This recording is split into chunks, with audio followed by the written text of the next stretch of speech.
Well, hello friends, Reverend Darren here in the Bible Teaching Corner, and I invite you now to open your Bible and open your heart to the second half of Psalm 2. We covered verses 1 to 6 last time, a word to the raging nations, and today we continue that prophetic psalm where the voice of the Lord Jesus himself breaks into the chaos with clarity, power, and mercy. Psalm 2 is not just poetry, it's prophecy.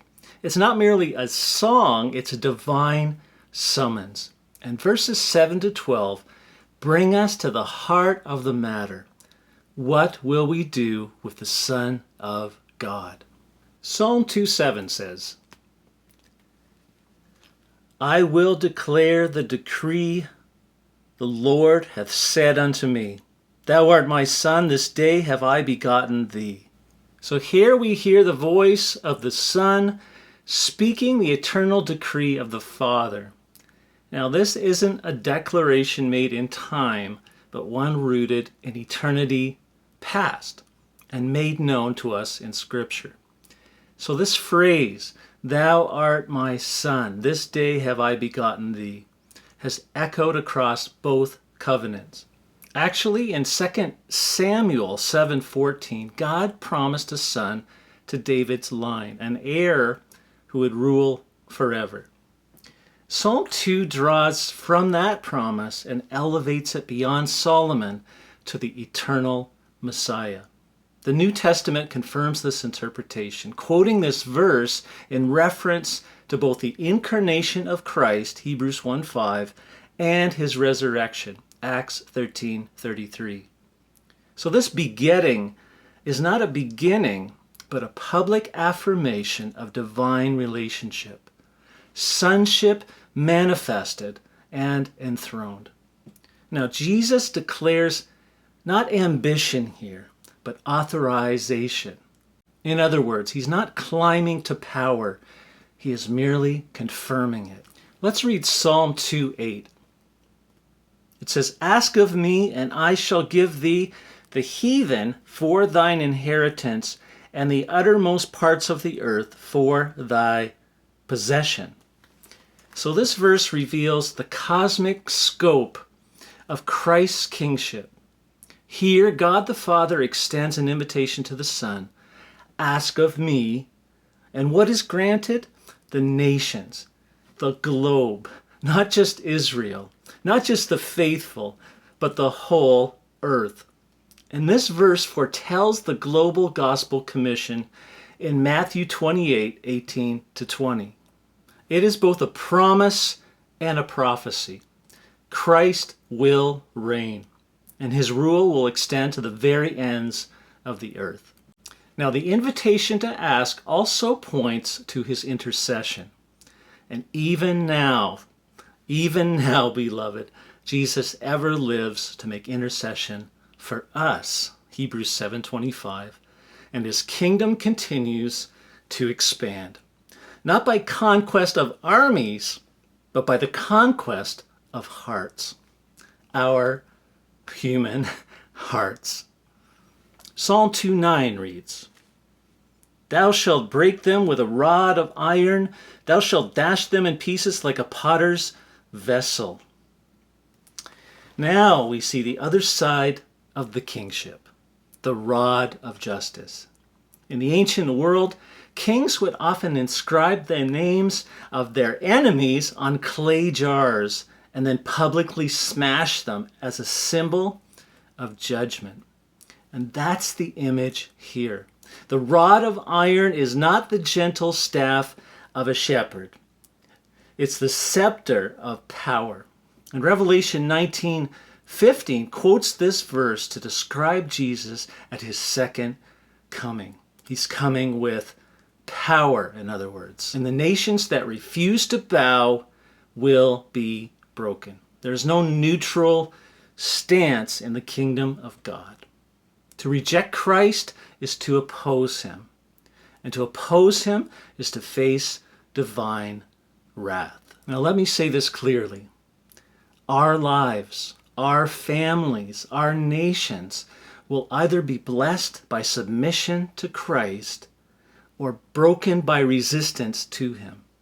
There is no third option here. Jesus is not one choice among many. He is the only King, the only name, the only way. Psalm 2:10 reads, "Be wise now, therefore, O ye kings, be instructed, ye judges of the earth."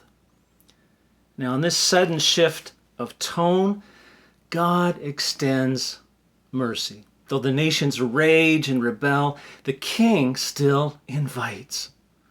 This is not immediate judgment, folks. This is divine patience. A royal warning with a gracious opportunity. Be wise. Be instructed. And even rulers and judges, the highest powers on earth, are told to humble themselves. You see, the gospel is not just for the weak and lowly, but for the proud and powerful. God calls the high and mighty to come down from their thrones and kneel before his Son. And this is not an empty plea. It's a command. Be wise. Learn while you still can. This echoes the covenant pattern of Deuteronomy: blessing for obedience, cursing for rebellion. Deuteronomy 30:19. Loved ones, there's still time, okay? But time is short.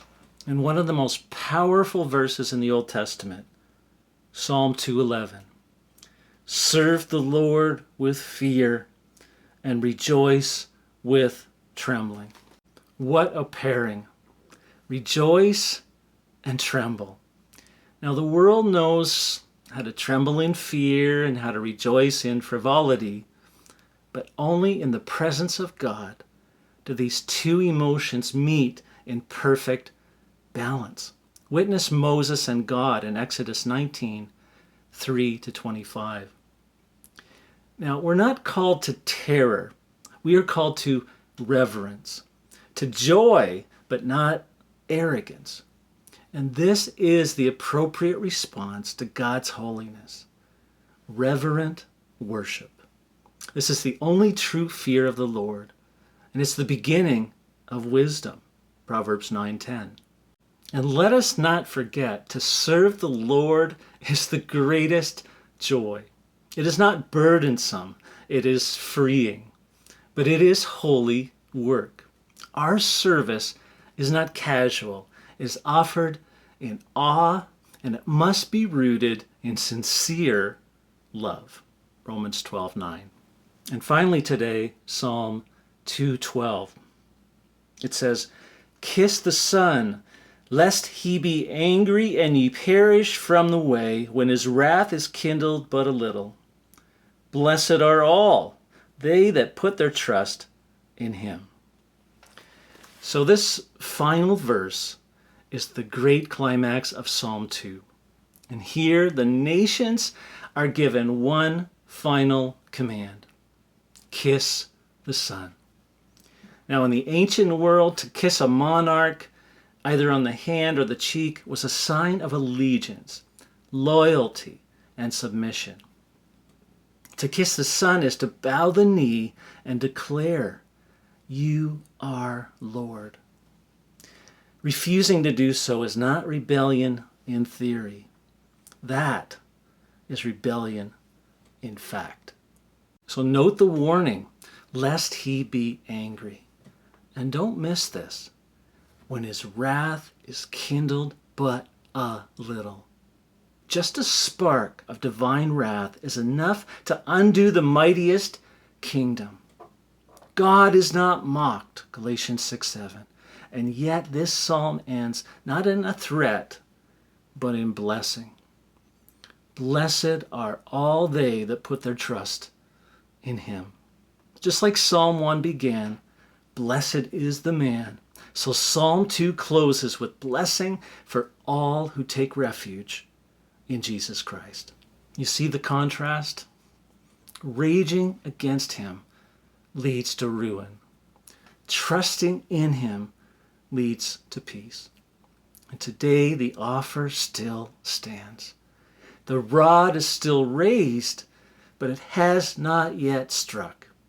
Beloved, mercy still flows from the throne. The nations may rage, but the Son reigns.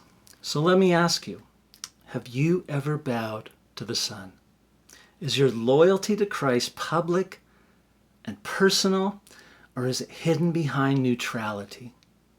And remember, in the kingdom of God, there is no middle ground. Let's pray. Father God, we thank you for revealing your Son, the true and eternal King. We hear the warning and we receive the mercy, Father. Let us serve you with reverence and trust you with our lives and honor Jesus as Lord over all. We kiss the Son today in surrender, in love, and in truth. In Jesus' name we pray. Amen. Until next time, this is Reverend Darren in the Bible Teaching Corner. God bless.